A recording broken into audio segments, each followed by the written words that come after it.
اس نے کہا حی علی الصلاح، میں نے کہا بہت تھکا ہوا ہوں میں۔ اس نے کہا حی علی الفلاح، میں نے کہا بہت نیند آ رہی ہے مجھے۔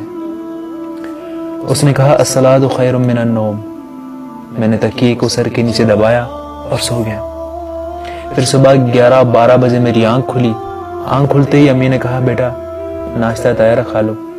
پھر ناشتے کو دیکھ کر مجھے صبح والی وہ بات یاد آ گئی کہ بے شک اللہ تعالیٰ کی طرف سے تو کوئی رد عمل ہی نہیں ہوا، بے شک وہ اللہ ہے، اور وہ اللہ جب ناراض ہوتا ہے نا، رزق نہیں چھینتا، آپ کو یتیم نہیں کرتا، بلکہ آپ سے سجدے کی توفیق چھین لیتا ہے۔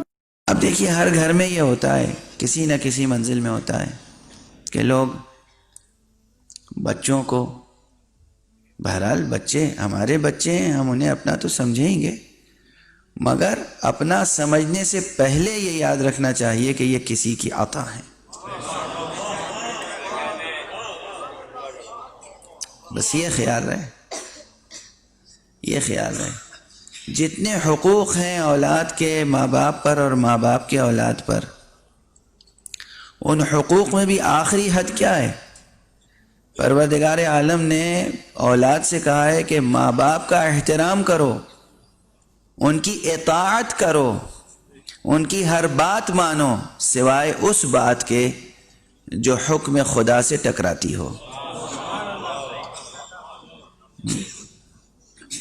یعنی ماں باپ اگر کہیں کہ مسجد میں نماز نہ پڑھو تو یہ بات تو مان لو، مگر اگر یہ کہیں کہ نماز ہی نہ پڑھو، اور یہ بات نہ ماننا، توجہ ہے، نازک سی بات ہے۔ مسجد میں نماز پڑھنا مستحب ہے، مسجد میں جانا مستحب ہے، اور نماز پڑھنا واجب ہے۔ پروردگار عالم اپنے حقوق میں اتنی مراعات دیتا ہے کہ ٹھیک ہے مستحبات جو مجھے پسند ہیں، جو مجھے پسند ہیں، اگر وہ ماں باپ کو پسند نہیں ہے یا اس پر عمل کرنے سے ماں باپ کو دکھ ہوتا ہے، تکلیف ہوتی ہے، کوئی انہیں زحمت ہوتی ہے، تو میرا حق چھوڑ دو، ماں باپ کا خیال کرو۔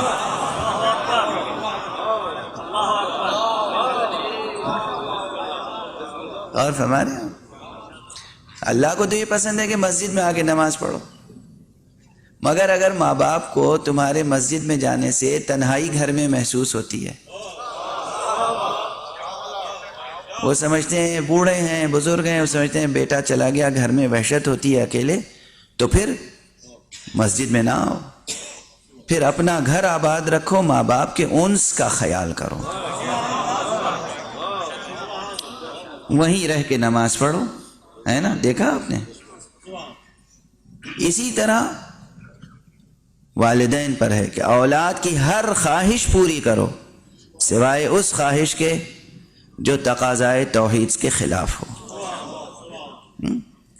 اب میں عرض کروں، عام طور پر کیا ہوتا ہے، ہم اپنے بچوں کو اپنا سمجھتے ہیں اور ان پر خرچ کرتے ہیں، پیسے خرچ کرتے ہیں اس امید میں کہ جب ہم بوڑھے ہو جائیں گے تو یہ بچے ہمارے لیے سہارا بنیں گے۔ عام طور پر یہ ہوتا ہے۔ امید کس سے لگاتے ہیں ہم؟ بچوں سے۔ بچے غیر خدا ہیں،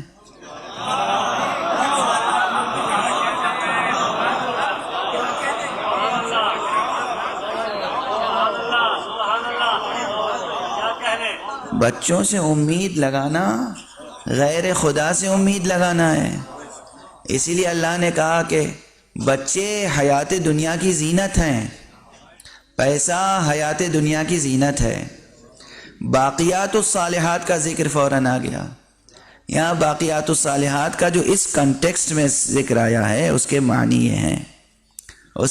یہ ہیں کہ یہ جو پیسہ دیا ہے اس کو اس اولاد پہ خرچ کرو،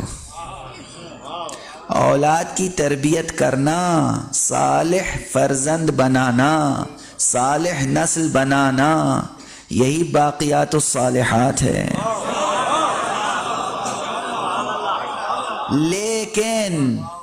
لیکن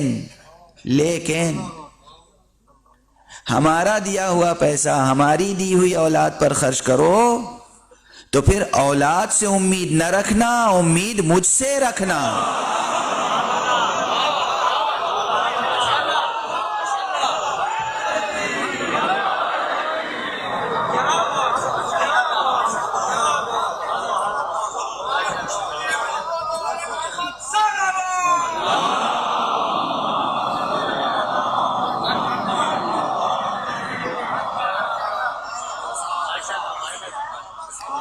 اولاد پر خرچ کرو اس لیے کہ یہ امانت خدا ہے، وہ بھی امانت خدا ہے۔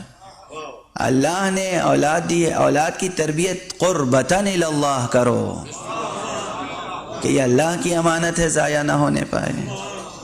اللہ نے جو روپیہ پیسہ دیا ہے وہ پیسہ خرچ کرو اور شکر خدا کرو کہ اس نے اپنی امانت کی تربیت کے لیے ثروت بھی عطا فرمائی، اور اس کے بعد بے لوثی کے ساتھ، بے غرضی کے ساتھ بچوں کی تربیت کرو۔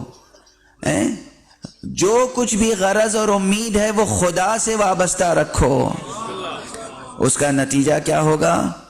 اولاد بہرحال بشر ہے، انسان ہے، اگر اولاد سے امید لگاؤ گے تو ہو سکتا ہے امید پوری نہ ہو، مگر خدا سے امید لگاؤ گے تو یہ ناممکن ہے کہ امید پوری نہ ہو۔